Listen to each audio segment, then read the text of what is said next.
You drink like a child that's just come in from outside. Because even when I was just talking to you, he wasn't stopping. You were just, and you were looking at me. You know when they do the peripheral view.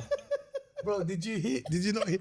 I see me here. I don't like. I'm conscious of myself being petty. I'm conscious of myself being petty and picking up on stuff. But I heard him go. He went, even the way you eat, Chris, I swear. You see, because we do Gogo Balls together. No. This is. Let me show you. Let me show you the front. Mo will be like this. Mo will be watching something. He'll be like. Brother, you know what that is, isn't it? bro, everything is calculated, bruv. I know with his brother, everything is calculated. He is pre-auditioning for his next branded content. He's thinking, just in case Doritos are watching. So funny, man. Mo likes to taste everything. That's the thing. Bro, are you sure it's that? Or are you? Or was that No, around I swear to God. Or was that around the time he did his teeth? Huh? No. That's hilarious. This guy said every single tooth. $1,000 each. This guy said they will see this teeth, boy. That's funny. I want to taste. Man started announcing every single word. This is Mo Gilligan. Who wants the intro today? You want an intro today? Go No. on then. No? Baba will do it. I'll do it. Go for it. Come on, Mobile Awards presenter. What's going on, man?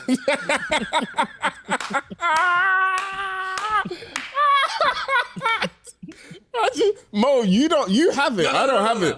No, I said that because I want to be entertained. What's going on, man? Them and the girl, them.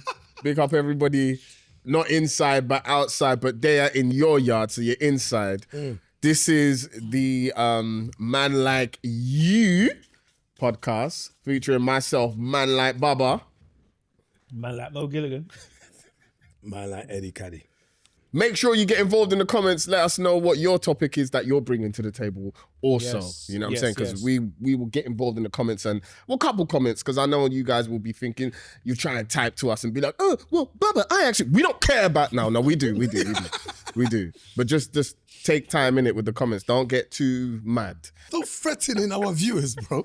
This guy said, but yeah. You got to subscribe as well. Yeah. You got to like and subscribe. There's a lot of too. people that watch the pod, but they're not subscribed.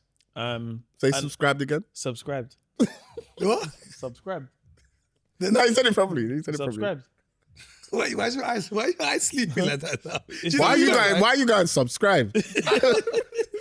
It's just subscribed, bro. You say subscribe. Subscribe. What? Subscribe.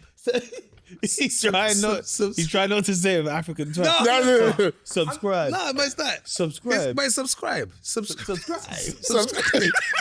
Welcome to the Man Like You podcast. Make sure you like, subscribe, and comment. It's when the eyes go, Subscribe. Don't describe because you are subscribed. If you are not subscribing, why are you not here? If you don't subscribe, subtract yourself from this life. So add the comment, add the like, or subtract yourself. Man Like You podcast. Funny. Listen, man. First of all, I just want to say I'm really enjoying doing this for you. Oh, likewise, man. You know what I mean? I feel like same. I feel like some of the conversations we have, you want to repeat it, you want to retell it. It's like you wish some people could hear it as well. Yeah. But just that idea of kind of just being a bit more honest and not being kind of afraid of what people think or whatnot. And Baba obviously is in his soft boy era. Yeah, he's going therapy. Marshmallow. The therapy. Soft and sweet. Can I just say, guys, you got to congratulate me for my growth. It wasn't like this like last year or the year before. So you have subscribed to the therapist. No, but it's the fact. Broski. Told you marshmallow. I don't really care about that. He said soft and sweet. I don't care about that. Broski. Mo, you know. Look how many times you see me disrupt things. No, all jokes aside. I'm seeing Bubba's the person that will cancel the party. Guys, sorry, the party's over. But Bubba smashed up the thing. He's a loose cannon. Bubba's gone mad. He's going mad. But it's so important though, because I think, look, different people know different versions of you. That's a big fact. Like 100%. So then for them to know, like even Bubba is taking the route of therapy and opening up even more. That's important, man. Very, very it's nice to see. So like obviously in terms of the show and that, we do come in with some things that are close to our heart that we love to discuss. I want to open the table to you, Baba. Oh God. Oh, straight in. Yeah, I want to open the table because I can see in your eyes is glaring. You know, what would you like to subscribe to us today? What was I saying to you before the show? I'm the softie of the trio. 100%. All right, so I'm bringing to the table. When do you? When do you ask for help? And just no. And when I mean help, it could be in anything, not just like, oh, I need some help. No, it's not just that. What did I get? Oh, I need some help. No, it's not just that, right? It can be that. It can be that, right? It can be that. Right. But just in general, don't take the mick out of me, bro. No, I'm just saying. All right? I'm just saying. Allow me to be this soft bubble version. You can get old Tottenham back in a few seconds, I don't want that person. When do you ask for help? When do you get to a point where you go, yeah, I need help? At this stage of my life, kind of any time. But prior to that, let it get dark, boy. I'll figure it out. I'll figure out because I grew up in a place I never saw the people that meant the world to me, who I saw as giants and protected us for help. I grew up in a place where you don't want to eat nothing, especially when you're going to people's houses. Yeah. You don't want nothing. You don't want to eat nothing. Everything is okay. That's a fact. Right? Yeah. Like, don't go and ask people. The fact that you're even asking or you're eating too much in someone's house means that we are poor at home. Black people are like that, innit? Like, 100%. Don't go and ask for help. Don't show me up. Yeah, and everything used to happen via magic. Like when I look at my parents and my mum and dad, is like, oh, how did we get here? Because you'll see dad holding his head stressed, but then there's food on the table. You say, oh, but then you still get that £10 for the school trip. So it's like that was. For me now, wanting to prove to myself and also my family when I grew up and went to uni and stuff was that, because already when I went to uni, my parents were like, you can't survive. You're not even ready. Stay at home. And I'm like, no, I can do it. So then why not would I now be asking for help? It just felt shameful and I grew up with that. But as of recent, but I've gone through stages where it's got to the brink where I have to ask. Yeah. Financially. Sometimes emotionally, it's like I have to ask. I'm so broke, I have to ask. Otherwise, I'm finished here. Yeah. And then what happens is, if you ask the right person, you will feel that sense of relief. Yeah. And fortunately for me, it's always been the right people. So they've taught me that it's all right to. Do you know what I mean? Because at some point they come back to you as well. Yeah. But bruv, I only recognize that now that I'm older now, I'm more comfortable in talking to people emotionally. I know people I can talk to about this is how I feel. Me and the man, we get together and we open, we have these, like hearts to hearts. It's important. But before, you're a marshmallow, bruv. I mean, you're right. You're faking it then. You're not the person you think you are. So you're pretending to have these nice trainers and nice car and that. You like that, innit? Yeah, I'm like, where's that guy? You're just directing the shots at my man. All this time you're going through this. But it's that. It's all this time you're going through this. So it's like, that's for me now. I've realized it, but it's hard, man. It is hard. I think as well, when it comes to asking for help, it's like you're saying, it's who you ask, but also sometimes it's the relief. Whether you get the result that you wanted, it's the relief of like, okay, I didn't get what I needed, but I'm just glad I just asked for myself. Yeah, you let it out. You know what I mean? Yeah. Like, and whatever it could be, you're like, okay, maybe I didn't need the help. I probably just needed to speak up and just ask. Right. And yeah, sometimes you can get the relief, but I feel like it's that thing where we overthink. Yeah. And the overthinking starts eating you up a bit. Where you're like, right, I'm just overthinking it. It's eating me up so much that I need to ask. And you ask, and you're like, oh, okay, cool. Maybe it did answer your problem, or it didn't. But it's the fact that you're like, that was a lot harder than I thought it would be. Yes. Do you know what I mean? Yes. When it comes to asking for help, I think people forget it's also how you then respond to the response you get from asking for help. Part. Do you know what I mean? It's like, all right, cool. That person didn't give me what I want in that. Maybe I'll go back to the drawing room. Maybe I need to figure it out. Or maybe they did help you and you're like, okay, cool. All right, cool. I know that I've got friends or family or this situation like has now sorted itself out rather than eat eat me up inside. Do you know what I mean? You know them ones where you ask for help and then people give you they be very honest with you and you're just like, I didn't ask for none of that. Yeah. But Can I be honest with you? Yeah, I'm like, nah, not right now. Nah, bro. You can't be honest with me, bro. Those are the things that, it's the answers, I need $2,000, bro, by Monday, bro. I don't need your honesty. I don't want honesty, bro. That's not going to pay the bills. But it's that, do you know what? The answers are scary, innit? Because that's what goes through our mind. I don't think that asking for help is the problem. Well, it's the result of it. But bro, have you ever asked someone for money and they don't respond? And they never responded. And then you bump into them and you have to pretend that you didn't, and they just never responded.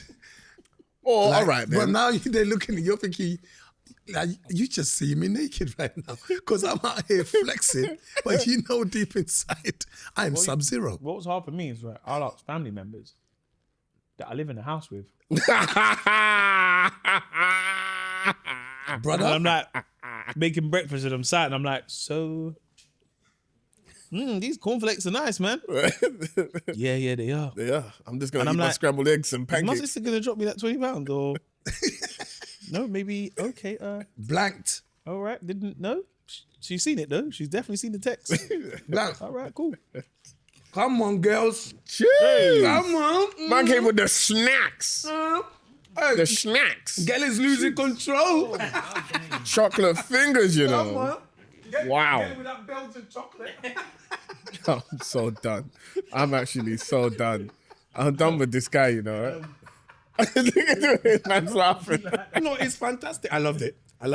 Gelly knows. Just a warning on the pod. If you've never watched the podcast before, we will be eating on the podcast. Should I demonstrate? Yeah, just this is a warning. So if you are very sensitive to, us munching or talking with our mouths open or sipping the juice, this is your warning that we are going to eat on the pod. Okay.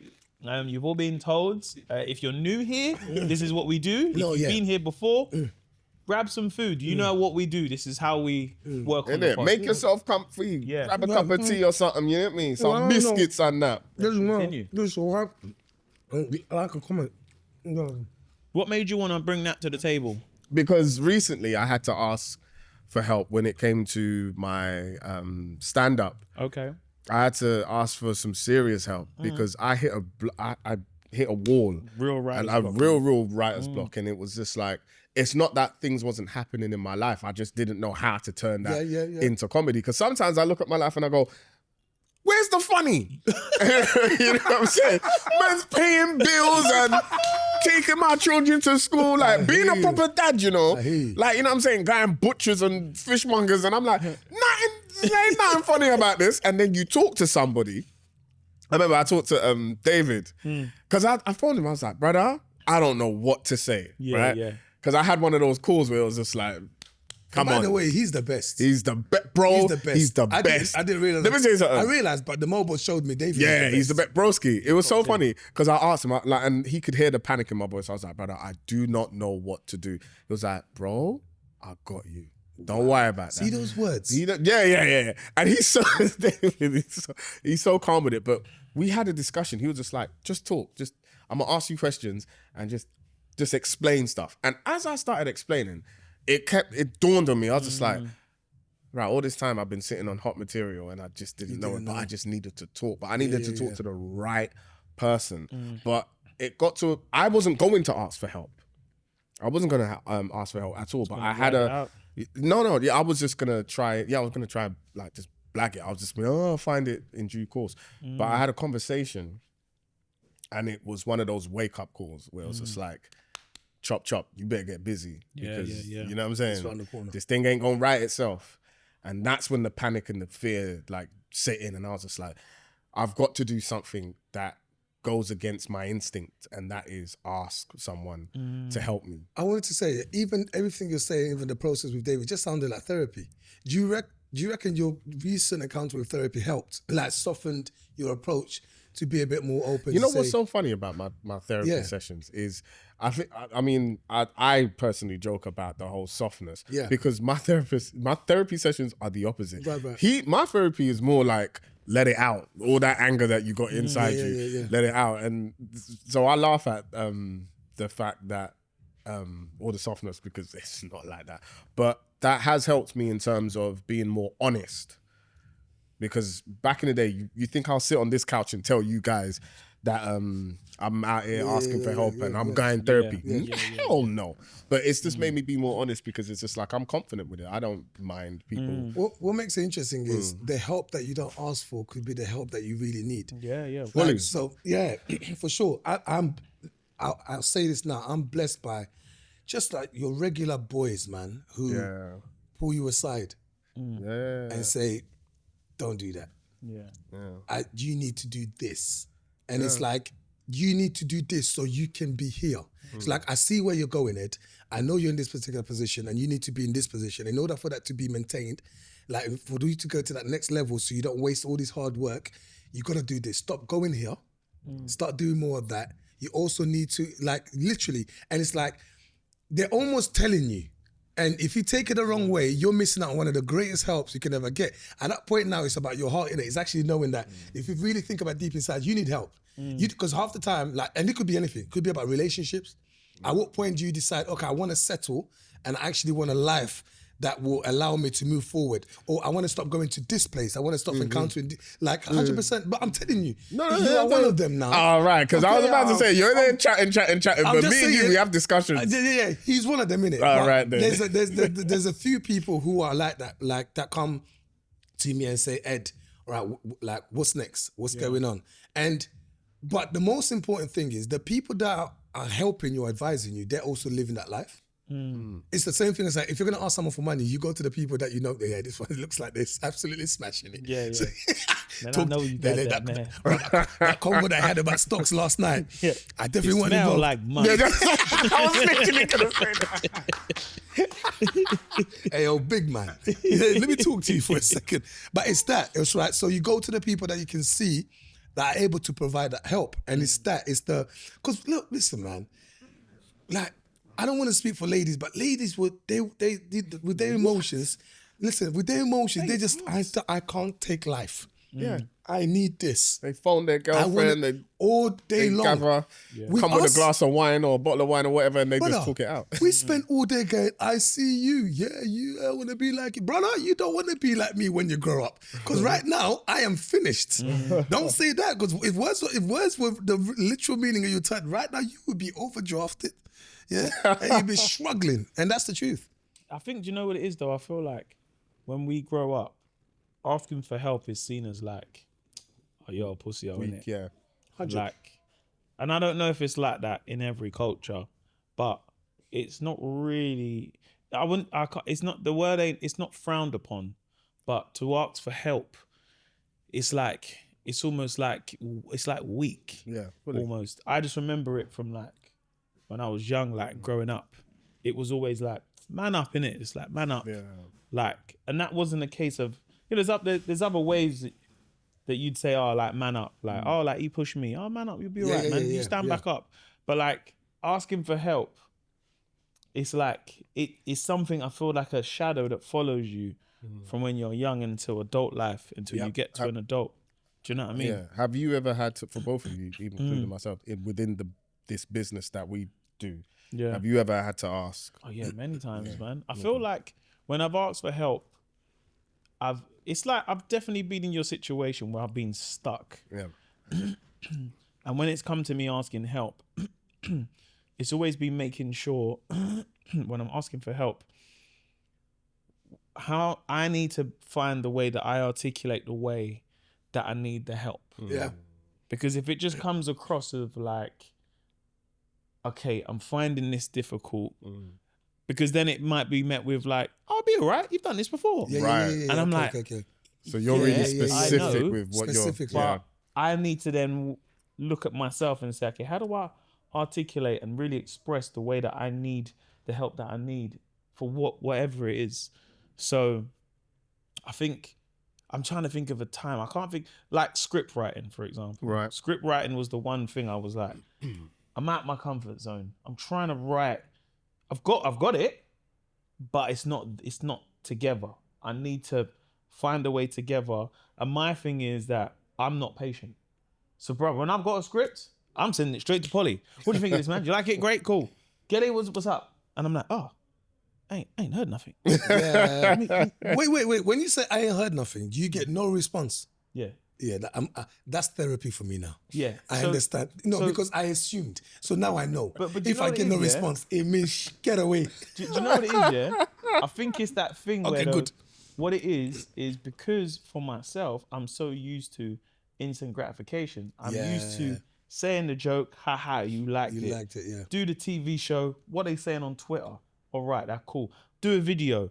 I know if a video is going to go viral in the first 5 minutes. Because I know my analytics. I'm right. All right, cool. So in 5 minutes, it's got 100 comments, it's on 10,000 views, and it's got 1,000 likes in 5 minutes. I'm like, this one will blow. I'll come back in 3 hours, and there's tons of comments. I know the ones that don't, bro. There's a lot of videos archive. I'm like, nah, bro, that. No one's seen that one. That one goes back. I thought I was the only one that slide them out with because I've tried some videos, yeah. That's probably one of the reasons why also sometimes it's like I won't post, and I understand we spoke about this before. Just get it out there. But you know when you're an amateur at that, yeah, and you get that 1 or 2, you said you were gonna leave this for 5 months. Listen, I'll do that bet. Sometimes I'm like, what? You don't fuck with this. It's all right. No one needs to see it. Archive. But also, I think when it comes to like for me at that moment, I'm so used to instant gratification. So that's why I say I must articulate the way that I ask for the help. Because if someone tells me what I want to hear, it's like success.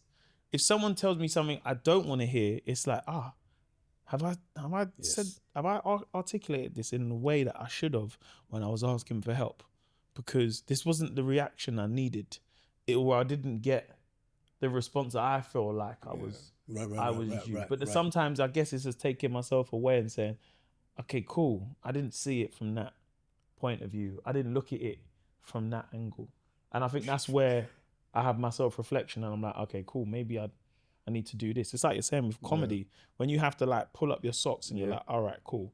I need to really push myself in this direction. Yeah. I'm glad. But I think for me, it's just the fact that I've asked for the help.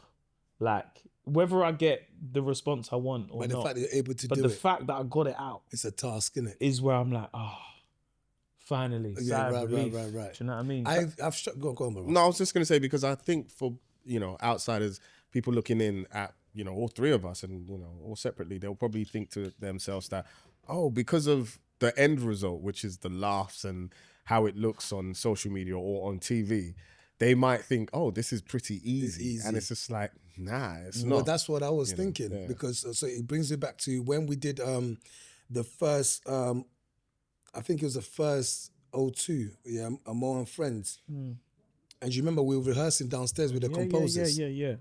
And it's so interesting because I remember I was trying out some stuff. And you have to understand, I've been in the game for so long, but in a particular way. And I've dipped in and out of stand-up. So I've never really given myself momentum to master the craft in any particular, and not even master the craft, just give it time, like to really sit. So there's things that I never picked up as opposed to someone that is consistent with it and become more seasoned, right? But people on the outside wouldn't know that. They've just seen your name consistent in the last 15, 20 years and they think, he's mastered it. So when I was doing that, and then you came to me and you was like, Ed, try this way. Maybe if you move. That was like, for me, put it this way. The guys that were there, the composers, they came to me after the couple and they were like, bro, do you know how mad that was?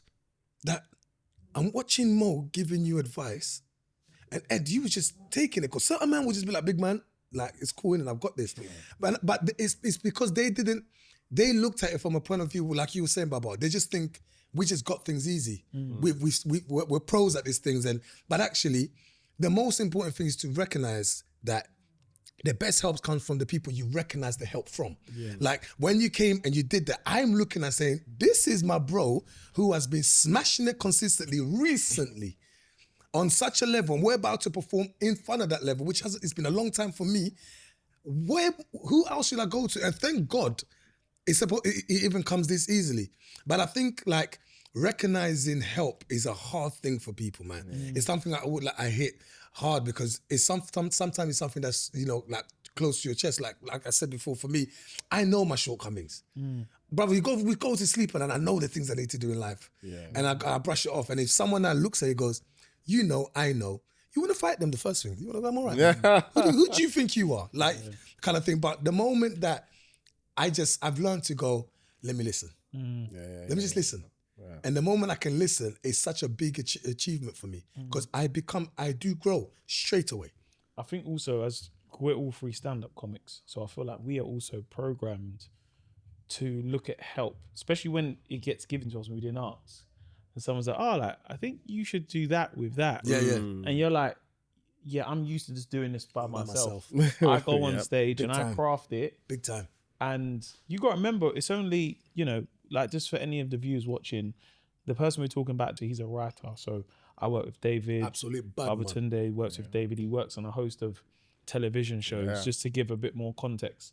But I think it's when we are getting help, we haven't done stand-up where we have come from a scene where we're used to having a writer.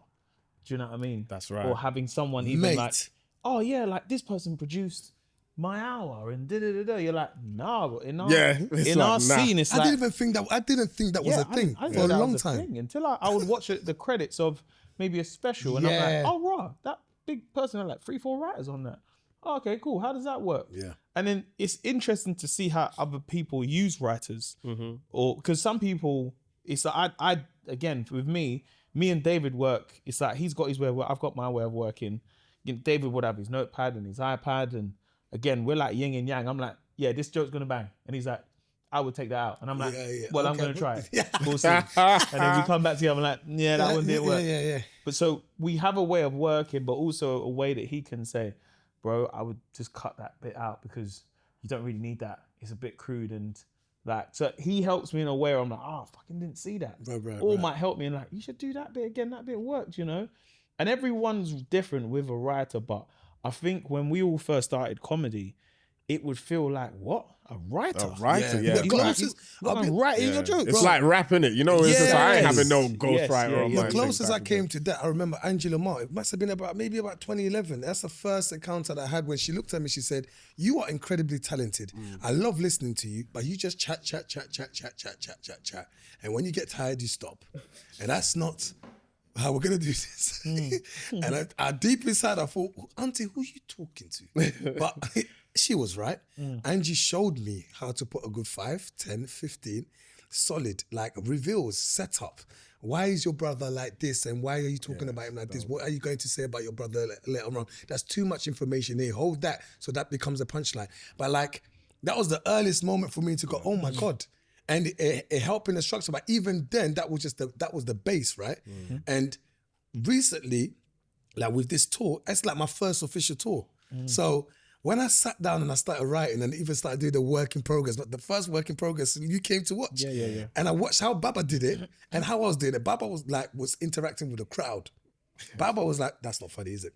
I said, I said, there's no time for this one here. Do you remember? But you were going on tour literally straight away, innit? Bro, I said, I'm going to talk and I'm going to finish. And then my people would tell me how it works. But, you people here, you've paid your £5. Listen, shut up and leave, right? But actually, come to realize, I did a second way, Baba, and I watched and I realized, okay, that's the best way to do it. And I grew with confidence to be able to stop and go, what did you guys think of that? Did you think of that part? And that's the thing about learning, but even being able, remember, I chased you, not even a text, It's only because Mo basically sent me a DM and he said, bro, that was great, man. Great start, bro. It looks like you're pretty much ready. And then he didn't say anything else for about a week. It's like, oh, it's really good. No, when I seen you, I was like, oh, bro, it's really good. I got some notes. I'll try and shout you about them. Yeah. Bruv, I chased Mo. He did. I sent him a text. I sent him a DM. Where's these notes? He did. He did. I chased Mo. I was like, but it was, for me, it was hard to do. That process for me was so hard to do. But I realized the more I was like, saying to Baba, like, I'm not sure about this. I'm not sure about that. How does it feel at this stage? Should I be at this stage and that? That gave me relief. It's important to ask for help. Absolutely. And I'm glad I have my brothers who can help me. This is it. Mr. Gilligan. Okay. Gilly. What's your middle name? Oh, I'm not saying that on the pod. Jonathan? No, you look like a Jonathan.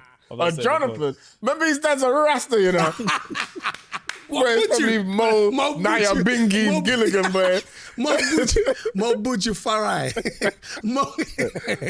Middle name's probably Fire. Mo Salasi Buju. Yeah, Fire with a Y. The way he said, he just Rasta. You know what? It's because I know your name. Hey, it reminds me.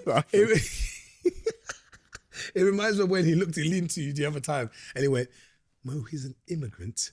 That thing still haunts me. You took me back, boy. Oh, my bad. Go on, my guy.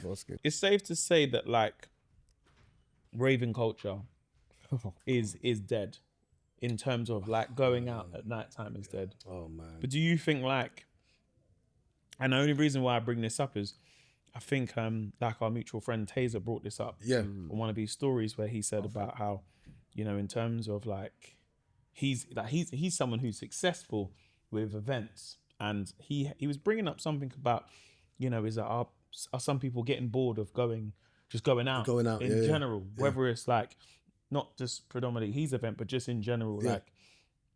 So do you think like, because I feel like our raving scene is, I don't know, it really feels like it's declining, because I've got my theory. Our generation? But this is the thing. Yes. I wouldn't even say it's our generation. I just feel like, Don't think, bruv. No, because I feel like it's a domino effect. So I feel like what's happening is, if nightclubs go, there's no, like, let's say Western nightclub culture, Right. that doesn't really exist anymore. I'm not to say there isn't any Western clubs. There is, but it's not what it was in its heyday when we was younger. So the domino effect is that it feels like it started to move to the brunches and the day parties. Yeah. Which felt like an explosion of, there's a brunch, there's a day party. Well, yeah. But you're also seeing the decline within that. And then you're seeing the I've got a lot events. to say on this, but No, I'm going to let you speak. I just want to say, you are such a child. Look how he's put those chocolates on top of his trousers. He's a different you know. I watched him do that and I just wanted to turn into a real father. What did I tell you? To put the chocolate on the floor. You will choke. When you die, I will not celebrate you because I told you not to eat the chocolate. You will get some die. That joke is so funny. When you go to Africa, you'll die. You get some die. When you go to Africa, you heard that one? That one is so funny, man. The sun will meet you. You want Santa? No, you get But no, some because the reason why I think of it, I say it because I feel like I really feel sorry for like the youngers now, because they don't know. When it comes to going out culture, don't get me wrong, I'm not saying they don't have their events. They probably do. We're a little bit older to know the things that they're really going to. But it's like, if it's declining for their age group now, I can't ever see nightclub culture ever coming back. But them kids are going to be raving, listen, virtually. I'm going to LA, just go to the kitchen with their flipping virtual masks on and that's it. Baba, before you forget your thing, go on. No. I was just going to say, you know what it is? Because with this current generation now, their sound is drill, right? That's their sound. It's not even drill anymore. Drill ain't really the thing. What's their thing now? What, drill? No. What I'm trying to listen. They're back on house vibe. Yeah. No. Let me. All right, cool. Yeah, but it might be house. No. But what I'm trying to say is, remember, they don't get to go out to these raves and listen to their drill music. No, you're an idiot, bro. Listen, a man. Listen, that's the last popcorn you get to fry me. You know, I swear to God. Boomer. Yo, you'll forget who we're dealing with, you know. No, never. A guy, you call to a rave, he walks in and he does this. No, but bro, for 4 hours. You know where I was going with this? No, listen. You know where I was going with this? Listen. You know where I was going with this? The thing is, remember, with Grime, we got to go out. Let us laugh, man. Let me say what I'm saying, pussios. He's at the Let me see what I'm saying. I'm sorry. I'm so sorry. Gelly, how do you control these two, bro? Let me land my point, blood. This is the stuff I have to deal with. This is the reason why I'm in therapy and I'll be switching all the time. Imagine the rainbow with Air Max 90s on. Facts, broski. But remember, we used to do that. Or my generation, at least. Them old school shooters. Old school raves, bro, with the garage and all of that. I've got a literal headache. What is going on? He meant that pussy holes, you know. he said, listen, you pussy holes. Listen to me. Hey, my man said that in capital letters. It's true though. It's the mission mark. Because y'all You hear all can't. the words coming up. You gotta let me land. Pussy Okay, holes. go on, You gotta let me land. All right. I was just saying. Remember, we had garage and grime, and we were going out from early. 100%. This new generation, their sound, whether it's drill or house or whatever, they're not going to listen to this type of music. And remember, our generation now, we're listening to like old school R&B. You've got we're Chucky with Chucky and Taze. They're promoting what's it? Slow jams R&B. So we're going to these things, but they're declining for some unknown. I don't think slow jam and R&B is declining. That's actually growing. Just in terms of the current the new generation. There's no sound that they like that they're going to listen to. A specific moment, right? That they don't have that. It's all split. But I also think a part of it is just. I think even for us lot though, it's still declining. No, but what I'm saying is, for us, bro, we're tired. You know, we're like, listen, I'm of course I'm slightly older, but I'm saying you're just at that stage where you're just uncles and aunties, you like in a mad way. That's how they look at us, bro. Bro, they look at us like they that. are making it clear. They're calling you uncle and they mean it. I used to think it was bants. No, they really mean it. And So the these thing times, is- we still feel young, bro. So when you're walking through the West End, you're just not noticing the places that they're going to, bruv. Yeah. Because your business is not that. I don't even think they're even going there though. You know? No, they don't. Because remember, Like, we what's the started with culture? house parties. House parties, yeah. House parties was our thing. It's only recently we've moved to like clubs and the West End. Because remember, back in the day, we weren't getting in no West End clubs, rude boy. wasn't We were going Stratford Rex. Brother. And buying was flying. Coliseum. Coliseum. Policy, what's it? Palace Another Pavilion, brand. Yeah. Temple, all my these places, gosh. right? But that's when we were like literally like 16 or something like that. Yeah. Thank you. But All them places. Rainforest. See, look at you two. Now you guys have got something to say. Give it 5 minutes ago, you guys were cussing me. Stop talking amongst yourselves. Sound. Cameos. Because you know he weren't coming. Yeah, you he know what it wasn't is, yeah? Who weren't coming? He's saying all the names. You know them posters you see in He's the smoking crack. Rude boy. I was in Palace Pavilion, Temple, Stratford Rex. You left I was in all early. these places. You left Who early. left early? Big man, you wasn't even going to these damn raves, rude boy. Are you all right? Baba was like this. I've got to go. It's getting a little bit too loud. Yeah, I've got idiot. drama in the morning. I'm at Central School of Speech and Drama. You know when you hate that people know your life, Bro, so you can't you know, even like yeah. bend the truth. Why are you forcing it? You don't know me. Who's We forcing? know Never you. forcing it. You don't know Never. me. Who? No, I went to Stratford Rex. you And never. Have you not had a? are you I all want right? proof. I'm going to speak to You Poet. don't know me. You have. Ask him. Poet never used to go. Burger King recently. Fair enough. Fair enough. Because you know what it is for me, yeah? For the Right. love of God, tell me I'm wrong, yeah? Look, put yourself in my shoes. I can't imagine you sticking around Yeah, you in a party. What? I can't even imagine you going. I can't. I don't know actually. Bro, listen. Imagine Baba. He gets waved quick. Imagine Baba, you're doing it. Exactly. Yeah, broski. Oh my God. The old school garage raves, Temple, Yeah. Palace Pavilion, Stratford. But to be fair, though, all the to be time. fair, like, yeah, you lot from North, yeah, you That was you our loved thing. it. Remember, that was our Absolutely sound. loved it. And we were 100%. excited about it. Like, 100%. going to a rave and seeing Major Ace and all these man, like, that we used to lose our heads. What's But I'm changed? saying, What's yeah, changed? Like, these raves are getting locked off. That's what I'm saying. The but they've children's been current getting locked sound. off before, though, weren't they? And think about it, we had mad moments when raves were getting locked off, Baba. Like, what's that form? Is it the 696 form? Like, there were people like, come on, man. But garage raves wasn't getting locked off. Do you know Grime what it is, was. though? I feel like Grime was. for the, I think what's happened though is that we've moved quicker than the sound of our music. So Yeah. if you think of like, I'd say the last like new-ish sound was let's say drill. Yeah. But like, I feel like drill was for another generation, as opposed to like garage felt like it stretched. It's stretch. Grime stretched, Now and then that's- got mainstream. Now you're talking. Like UK rap, it stretched, and then it kind of like it's got mainstream in a sense where we got our songs that we now play from in the those. club. All the new Yeah. sounds are kind of not really. They don't last as long. But I mean, I think that with Afrobeats, I'm feeling that now with Afrobeats where we had an explosion, but then it's like, and it literally like it raised a generation, right? Yeah. But then suddenly it just feels like this. It's a bit stagnant. But you know another thing we're not thinking about, bro. People are literally raving behind keyboards, bro. People will join, like they will just like on social media, the comments, the new generation. That's their interaction. They don't need to leave their homes. Yeah, they don't. They can be bro, on their you can phone. watch academics, Kais, and that. All these guys, they are literally they're just watching people having a great time in their room, stay up all night to watch, and they are getting excited and gassed. They don't want to leave, and also they can be a person. Because remember, like a lot of us, even when we was growing up, going to raves, you still had a bit of anxiety. You still was a bit nervous, still a bit shy if you're talking to a girl and that.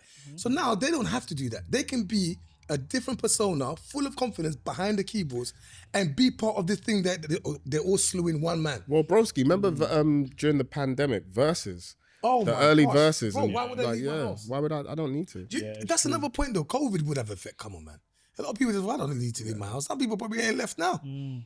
I think though what's happened with our generation is that we just like, our thing has become like, oh, let's have some, we'll go for dinner, have a drink. And that's kind of where our night ends. So I feel like we've probably become more social. 100. And I think it's a misconception of like, to rave until 2 a.m.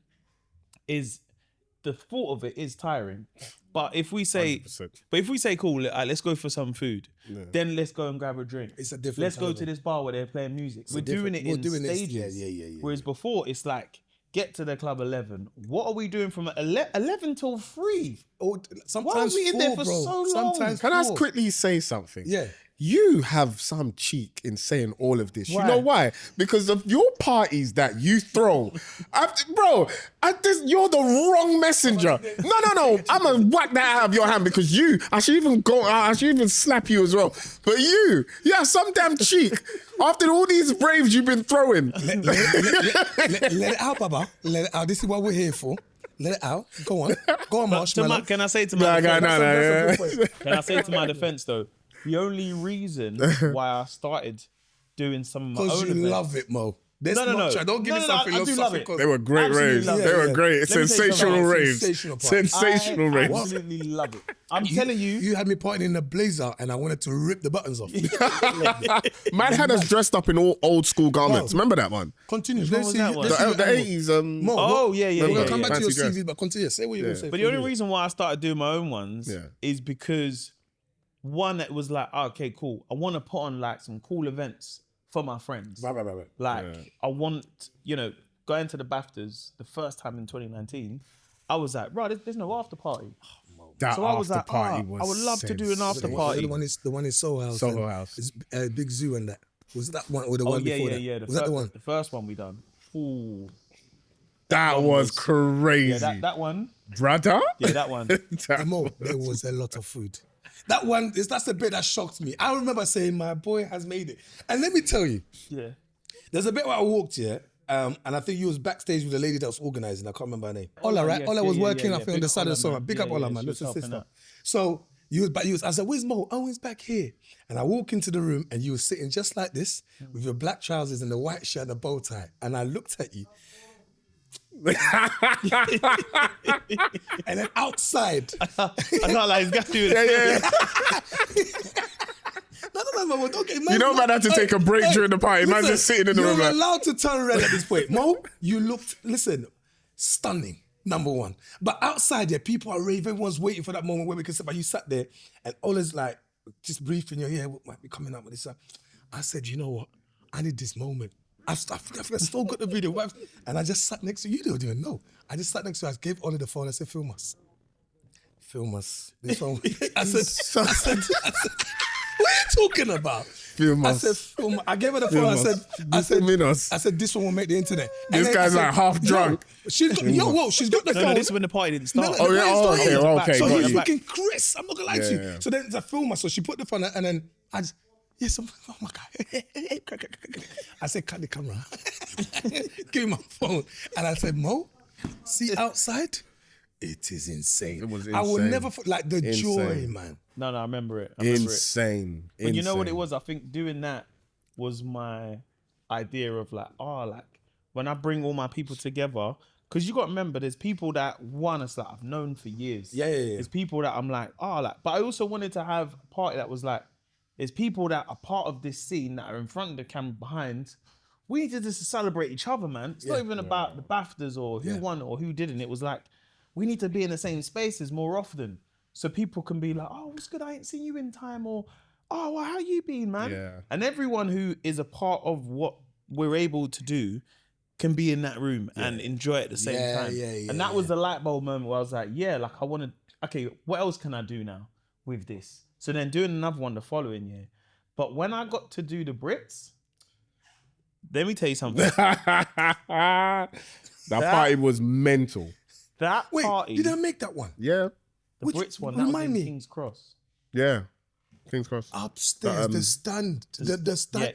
Yep. More Gilligan. That one was... Even me, I had a moment where I was behind the DJ desk and I was looking at, and I was like, rah, is this what I've done, yeah? Yeah. Like, don't get me wrong, I'm not even saying it's all me, because obviously it's it's the team behind, and obviously Javan and Courtney and everyone else, and who helped out. Got to big up Becky, get Meta as well. Oh yeah, Becky Lockett, good peoples, man. But it was the fact of like, but there was footballers there, bruv. Bro. Reece James was chilling at the side, bruv. Brother. I was like, I walked in and I was like, what?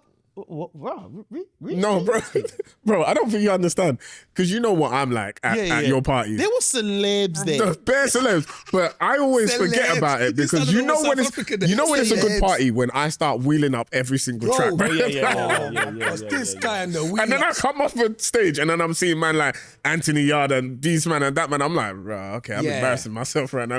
You know what, though, bruv, do you know the thing of people like talking about the raving scene, and how you have to travel, See how you describe your Vegas stuff? Bro, let me tell you something. Dirty December in Ghana, Nigeria. Is everybody okay? But here's the thing I've realized. It's not just like periodically, like you go there for Christmas and then everyone's raving literally till 9 a.m. Yeah, I've seen the video. Everyone looks tired, man. Bro, but it's because you know what it is? What are you going back to? It's like, where are you going? Just going back to your hotel room. So drained. And you know why it's draining? And the sun is up, The sun is up. Bro, listen to me. The sun, and the sun is fully out. Brother. That is wild, man. I will never forget. I don't know if it was 2017, but there was a Christmas with the man them in Ghana. And one of my boys, the general, we call him Eugene. Eugene loves, he's like the champagne don. That's his thing. He likes to do that thing. What's that thing when you lick off the slice top? it, yeah. Eugene. Yeah. I've seen the video. Him on the boat. You see him on the boat? With the cigar. Yeah. Talking about, man, this is how you sell bananas. Listen,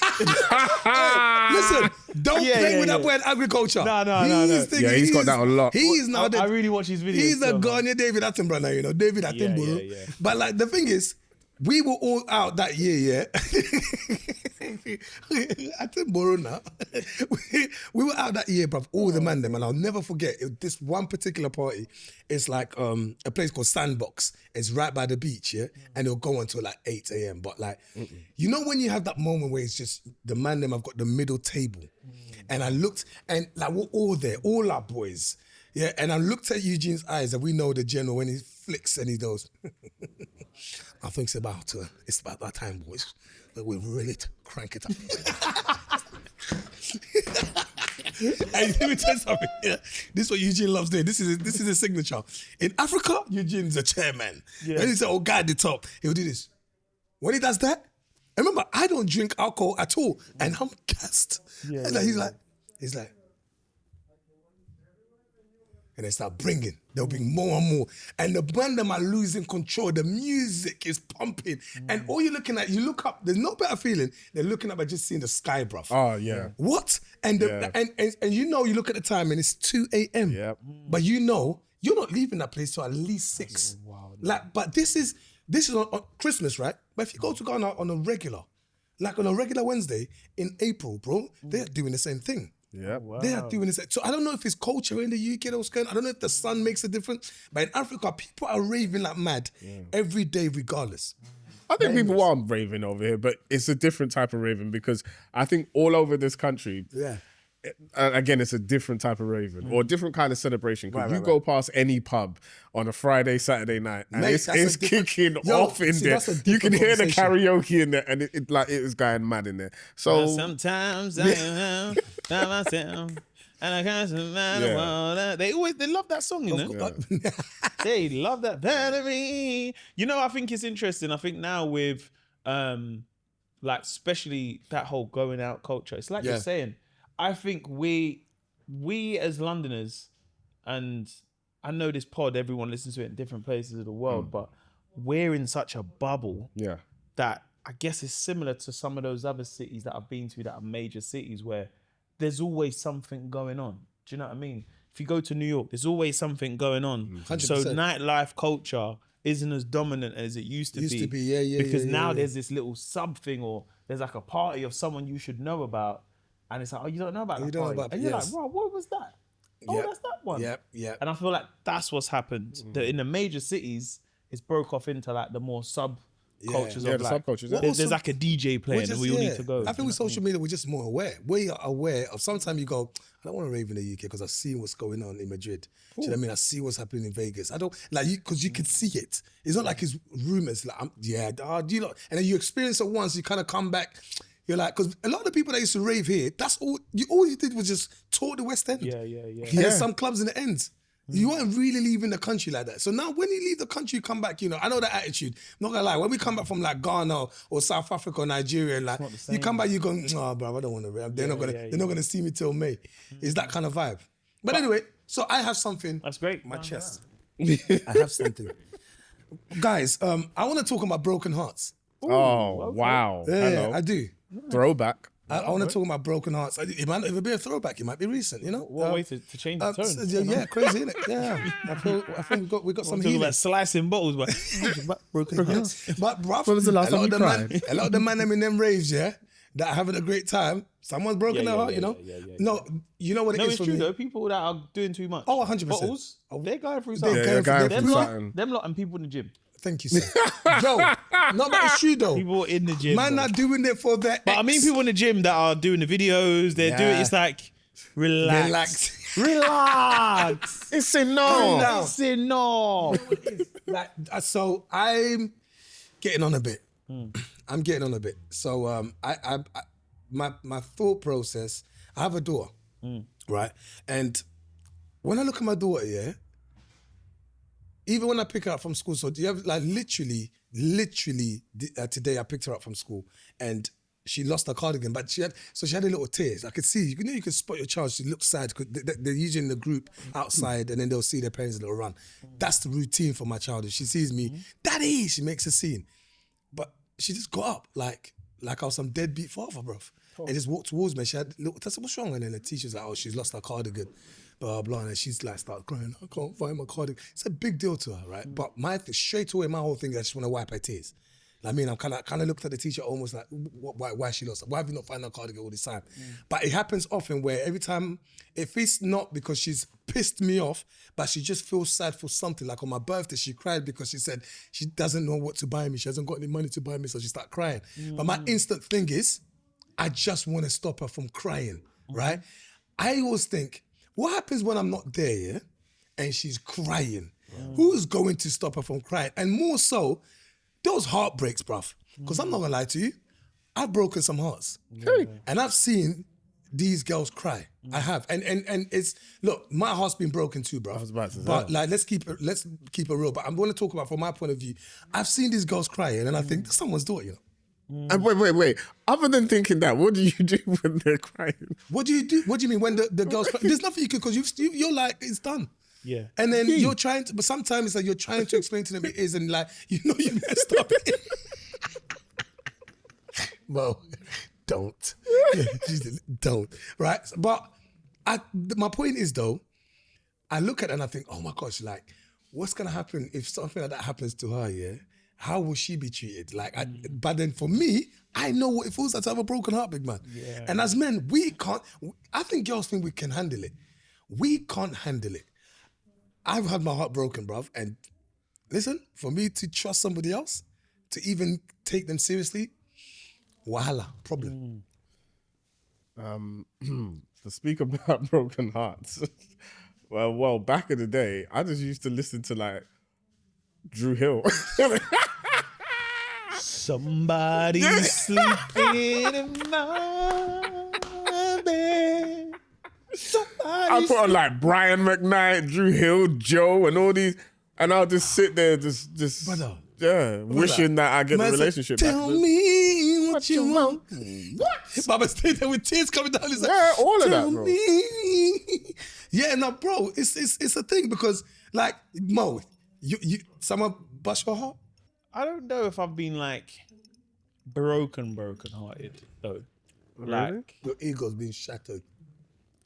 not really though, you Really? know. What? Nah, because do you know what? Lucky you. No, do you know why? I think because early on when I was young, like, let's say like, you know, when I was a teenager, if I liked someone, I was like, oh, I really, really like you, innit? But then it'd be like, oh, raw, why don't you like me back? Like, I really, what's there not to like? Well, I don't like not in Bare aggression. No, but I mean like, you know what? I have a What's not to brethren. like about me though? No, I want but- to hear this because I've Man's got a got the brethren beard exactly and- like this. I got a brethren exactly like this. So I have to no. tell- But what I mean by it is that I've not really even pursued you enough yet, and it's like, oh, raw, like I feel like I've done everything right. Yeah, like yeah. I've been polite, I've been nice to you, you know. But then it's like, oh, right, you know, like I think generally, like when I was very young as a teenager, if I liked someone, I really fell for them. And it wasn't, I think for me, I didn't push enough in a sense of like, oh, right, I really should have told them how much I like them. I was always on the fence. Okay, I'm with you. So when they didn't like me back or have the same feelings, I was like, oh, right, like I'm kind of made out of like you. But then it's like, it's only till I got older, it's just like, yeah, you're quite nonchalant. Like, you don't really show like you like someone. And you're like, listen, deep down, I fucking like you. But you know? say you were saving it. You was protecting yourself Yes. subconsciously. Yeah, 100%. yeah. 100%. But in my head, I'm envisioning running through the fields, holding hands on fucking picnic, bike rides, roses, throwing the stones out the window. Good night, my dear love. But like, if only you knew. But I wasn't ever showing it. I was always like, it's like, oh, like you're quite chill, like you're quite nonchalant. Do you know what I mean? I'd watch my boys in the. You one of those you watch like you got certain boys in the club when you're out. They are not afraid to talk to women at all. No, I wasn't that guy. Well, this is though. what I'm saying. There you go. It But I makes wasn't sense. also the guy who's then just like, nah, bruv, I don't like that girl because of the shoes. I'm like, what? I wasn't that. Nah, exactly. I didn't have that privilege. I didn't have that privilege. That's why, you see, I'm a combination of both of you, yeah? Broski, you know why I'm laughing? You know why I'm laughing? What? Because just like you, I had to hide it back in the day. Yeah. Big man. Yeah. I knew myself, innit? Yeah. my teeth were jacked up. Big man, who gave a flying toss if I liked the girl, bro?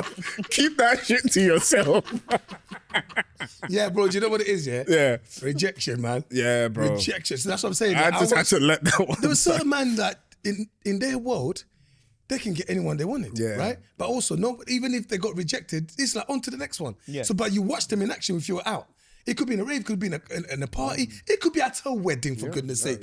They'll go to your wife. Like, them man there, like, they're so confident, though. They will be like, they'll talk to a lady, she's not interested, she moves on. For me, it was like, I speak to you. Yeah. You're not interested. That's me. That's me. I'm done. I'm out. Season's done. Checkmate. I was That was the only signing I was trying to sign. You hear? You hear my heart going, Yeah, The when only you're summer young, signing. you're like, I'm just trying to sign a striker. I'm looking for a striker. I'm not settling for. I don't need a defensive mid. Why would I need that right now? We've got 3, Bro. We've got 3. You know when like some of your boys would be like, they'll have stories for that. Yeah, my man linked this one thing. And you're just sitting there like, you don't have no story. They give you a pen and paper. Yeah, take the minutes. Yeah. No, but you see, that's the thing, right? Bro. That like I'm not gonna lie to you. Like, so at this stage, like, you know, seeing life and seeing things unfold, yeah, I know that when I got older, the attention that I wouldn't get, I don't know if you can relate, it's like you're starting to get that attention. And not necessarily just because, like you're in the limelight, whatever, but just generally, you get older, you're more confident. Yeah. And then you're starting to get the attention that you wanted before and you're lapping in it. But it can get it can become too much that it becomes a part of you, but it strings you away from your path. Where for me now, like in my head, I'm almost like, cool. How do I realign myself in the path I'm supposed to be in? I know those little like disappointments of, all right, I reached a stage in my life where I'm taking myself seriously. I'm gonna say to this girl, let's go for it. And then she's like, no. Yeah. And then you go, what? All right, then leave it. And then that's another 5 years, you know? Next minute, you're 72. Next minute, you're 72. The door's closed. No one else is coming. Good night. That's it. You've all ruined it for yourselves. You could have had me. You know what it was? I was on the table. I've clocked. Good night. I've clocked. You're dramatic. You break it down for everybody. You ruin for everybody. Bro, listen to me. That's me, bro. Like to the T. So, but I've recognized that. And it's like, bro, you can't keep making, like something expensively, fantastically wonderful is looking at you in the face, but you're just worried about what happened 5 years ago when she said, do you know what? I just don't think this is working out. Yeah. So like now, I'm finding myself, okay, nah, man, you can't keep, like, realign. You know what I mean? But I don't know if it's also a realization. I look at Baba, man. Baba's a married man. Yeah. And like, happy. Yes. And when I watch him sometimes, my Baba will call me out the blue. So what's going on with you? And I'm thinking, and I'm not gonna lie to you, Baba's a couple of years younger, so it's a bit more shameful as well, yeah? So what's going on? Eddie, I'm just saying, bro, like, listen, your happiness is on the other side, you know, my bro. Bro, I'll call him whilst I'm on holiday, you know. Oh, bro. Yeah, you do like to do that, though. Yeah, no. Bro, I don't do it to you, but to him. Bro, I'll call him while I'm on the yacht, and I'll be like, look at the life. so when you get married, bro? Do you know who else does that? Eugene. Eugene is the worst. Eugene will invite me to his house. Sit down, uncle. He calls me uncle. That's I call him chairman. He calls me uncle. Uncle, sit down. We'll chill. We'll watch the football. And then, you know, the missus might just come, quick peek. Good night, good night. The baby's crawling around there somewhere in the bed. And then we'll sit down and go, Uncle, look, it's peaceful. He goes, Uncle, see, has anyone bothered me and you? No. We're even going out on Saturday. Will anyone bother us? Uncle, no. It's not going to affect your life like that. But look at the peace. Who are you going back to? You and Oxygen. And you just feel like an absolute, and it's that. It's no, but it's true. It comes from a place of love. Let me tell you something, yeah. Sometimes it's that though. Like, and I'm not gonna lie to you. I brought this up because I'm holding myself accountable. Something has changed. You know what it is though with Heartbreak? It hits different when you're a lot older as well. And not to say that I've gone through heartbreak. Not when I'm older, no. Yeah, at this stage, but I'm saying like, in your 20s, you needed like. You know, we've all had a knockback where you're like, oh, I like you, and you do, cool, it's not worked out, and you're like, oh man, I'm a bit upset. Even if like I might have broken up with the person, I'm like, oh, I really like that person, man. Do you know what I mean? But all right, it is what it is. And then you know, you look at the old pictures a year later, and you're like, yeah, you're never gonna find no one as good as me. Anyway, cool. Like, all right, let's move on now. But I feel like boys with heartbreak have a tendency, and not boys as men, we're able to move on quickly. Quickly. Where we're like, I'm not bothered about it. Yeah. Cool. On to the next one. Who am I going to speak to? I want to get outside X, Y, Z. So how we deal with heartbreak is that, cool, I need to get back on it now. I'm going out. What's the vibe? What's happening? Yep. Whereas I think women deal with heartbreak of like, I want to talk to my friends. Exactly. They need closure. They need closure. Listen, I closed the door when you left. I've got friends, and I don't even know why they broke up. Do you know what I mean? You know, you're like, I don't even know what happened to this day. And I'm like, so what happened there? Yeah, we're not together no more. Yeah. And I'm like, what? Yeah, but what happened though? And to this day, I still don't know. No. Like, what happened, how it happened, who, what, I don't know. You don't know, bro. But women have this ability of they will come together. And women are also very good at, and I don't want to generalize all women, but women will say, no, I'm not dating for a bit now. No. Yeah. They'll meet a guy and they'll be like, oh, that was good. No, I just, my last relationship was a bit rocky, so I just want to take my time. And you're there like, on your last relationship, how would you now? Yeah, but us lot are, but then I think what happens, we then relapse. So we're like, then it hits us. And I think heartbreak happens for us not in the moment of when it's happened. It could be a year, 2 years later, and you're like, raw shit. The realization where you're like, raw, man, I feel really upset about that. But I never spoke to anyone. Kind of goes back to like asking for help a little bit. Be like, I should have maybe spoke to one of the guys, but it's a year late now. Do you know what I mean? So I think it's interesting with us and Heartbreak of how we're just wired into like, I want to move on quickly. Yeah, man. Where women don't, they want to talk to their They friends. want to talk. We don't even, like with us, like you said, with women have a way where when they make the plan of how they're going to recover, they stick to it. That's the reason why I've seen it going around the internet when they say women turn into HR if they moved on from you. When they used to laugh, oh Mo, you call them back as a hello. Bro. Hi, it's Mo. You're right. Hi, how are you? I'm fine. Yes. So why did you call me? Brother, do you know? No, I'm saying, innit, if you're cool, I am cool. I am I'm absolutely absolutely cool. fantastic, and I hope God is blessing you too. Someone said to me, I don't know who you are. May God bless you. Ooh. Wow. Mo, if there was a cliff there. I don't know who you are, you mean. Bro, I just remembered. Imagine, I've told my friend about a girl that I was seeing, but we broken up, and I was heartbroken because it was just like, man, even though I was the one that ended it, I kind of want to get her back. And you know what he said? He goes, bro, don't think about it too much. And then you know what he started doing? He started singing a song. I said to God, man went, don't think about it too much, too. In my face, to my face. I'm like, brother, because you know how much it takes for you to actually open up to one of your brethren.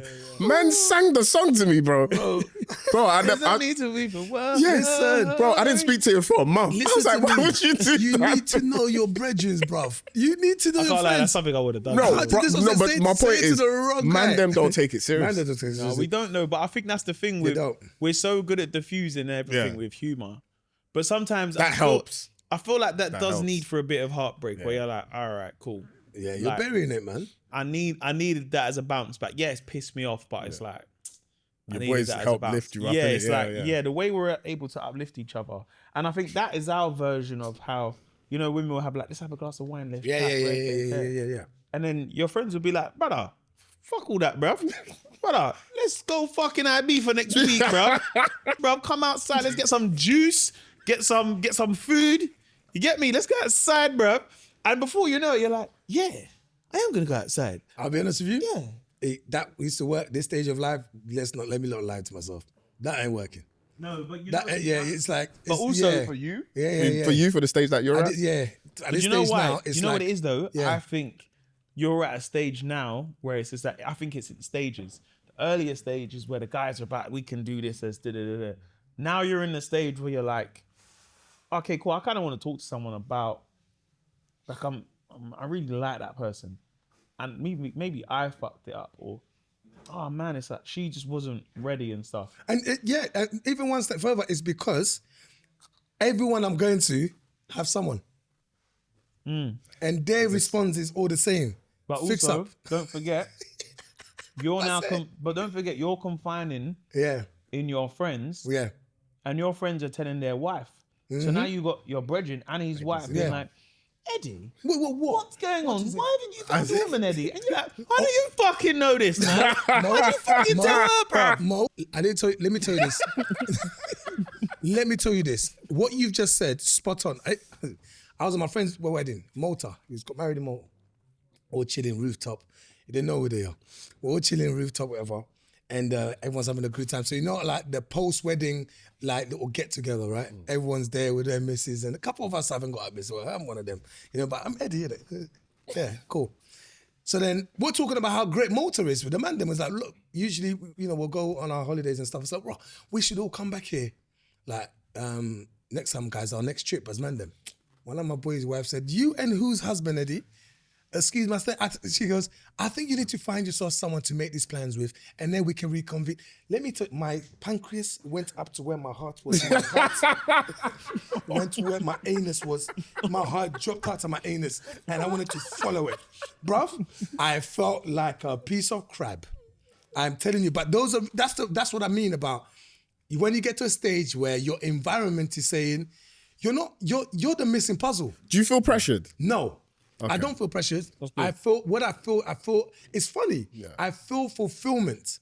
It sounds mad. So like, it just makes sense now. Do you know what I mean? That's why I could talk about it. There's no, before I used to feel pressure, that's why I wouldn't talk about it. But now it's like, I'm looking around going, like, the thing that I want, I didn't want because I've got all these histories of heartbreaks or this might not work out.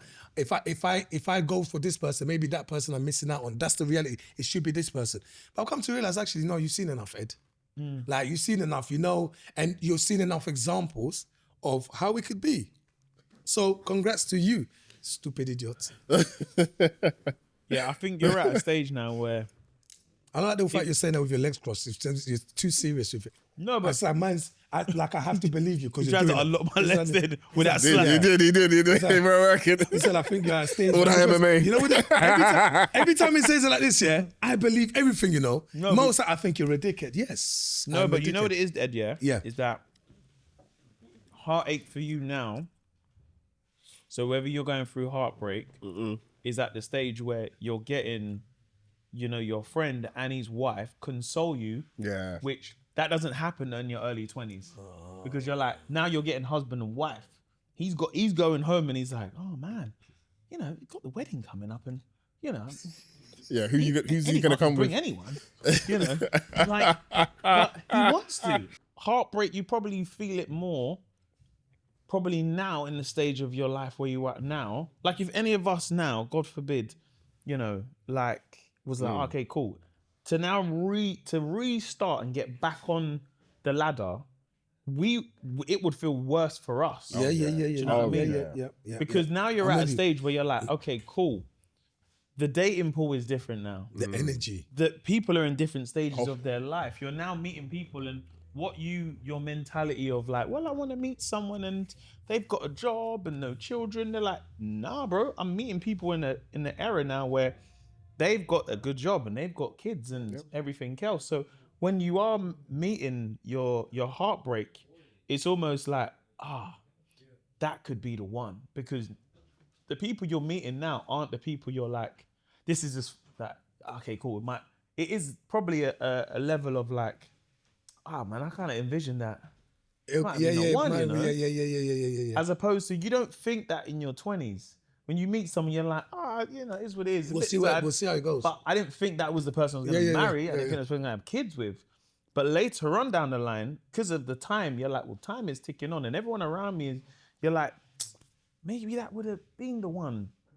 Like, if I just might have done this, or they might have even been like, yeah, it was, but it's just how I feel. And I think that's why the heartbreak can feel like it hits even more now, because you're like, dating pool's smaller. You want to like, home in on the person you want, but also your surroundings are husbands and wife, and you're the single. But that's why I asked about the pressure thing. And I'm glad that you clarified that. That's not what it is. It's not. For me, I'm embracing it. I'm self-awareness is always a great indication for me that I'm not under pressure. Yeah. I know I'm under pressure when it becomes more like, I just feel like I'm doing things for the sake of I'm reactive, right? But when I'm aware and I'm watching, I've got time and everything kind of slows down. It's a good thing. But anyway, when's your next rave, Mo? When is the next party? Good question, I think we're trying to do something for Halloween. Nice. Okay, good. We'll just say, because you know me, when it says Halloween, I remember the last one, fancy dress. Yeah. So, do you know what? I'm not going to lie, yeah? So we spoke about help, raves. Somebody help me. Raves. I need a doctor. Sorry. I feel like there needs to be some sort of change for the future generation. Good luck to them with the raves. But big man, you've given us some of the best parties today. Just for that alone, just for the memories. Take this and you hold it. It's all I'll take man like you. You know why I'll take it? Because those raves are much few and far between. Yeah. I think in that stage of when I got to do those parties, I was like, listen, enjoy these parties while they last, because there's not going to be 3 every year. 100%. They might be lucky to have 1. Do you know what I mean? But no, I really do miss rave. I think I miss it more for the youngers. I miss it for, I don't know if they're going to have the stories that we get, where you're like, you didn't go at West End and you get in a queue and then there's like, you need girls and like you get in, but the drinks were still like, You're like, rah, but I got like I remember just buying a drink at the bar and I was like, rah. You had time to queue up, like you could wait. I bought a drink at the bar, you know, rah. And then you bought a drink for her. Like, what? Yeah. And it's Just still sometimes random girl. What are you drinking? That's a powerful statement. Yeah. They're not doing that. And it's because I guess it's like what they have access to of contactless. Do you know what I mean? They got contactless. They got Instagram. You didn't have that. If you seen this girl at the rave, that was and you didn't get a number, that was it. That You'll was never it. see her again in life. You know. Or Carnival. You know them ones you see a girl at Carnival. And you're just like, brother, get it now because next year you will not see this girl. But there was something, and that's what I think when I think of like that culture. I really, you know, they always say everything comes back around again. But I do really pray for them lot that they get that. Because I feel like every era had it. Do you know what I mean? Our parents had their thing. Exactly. I remember when they always, look how we sound now. We sound like you guys are not getting it like we did. That's what our parents said. Yeah. Do you know what I mean? Big up you, man. 100%, man. Yeah, that was a lot of fun today. Listen, if you liked it, make sure you like and subscribe. If you didn't like the munching, we do apologize, but this is what we do on the podcast. And make sure you keep bringing what you want to our table. If there's anything you want to bring to the table, let us know and we'll read it out. Now, I know we do say this every other week, but we are going to go through them all and we're going to have an episode where we really do read out what you brought to the table. So please keep bringing the stuff to the table. It's not that we're airing you. We're not airing you. We're just making sure we've got a nice bunch of good stuff that you lot bring to the table. I think that's fair. My name's Mo Gilligan. I'm Baba. I'm Eddie Kadi. Take care. Make sure you like and subscribe. Easy.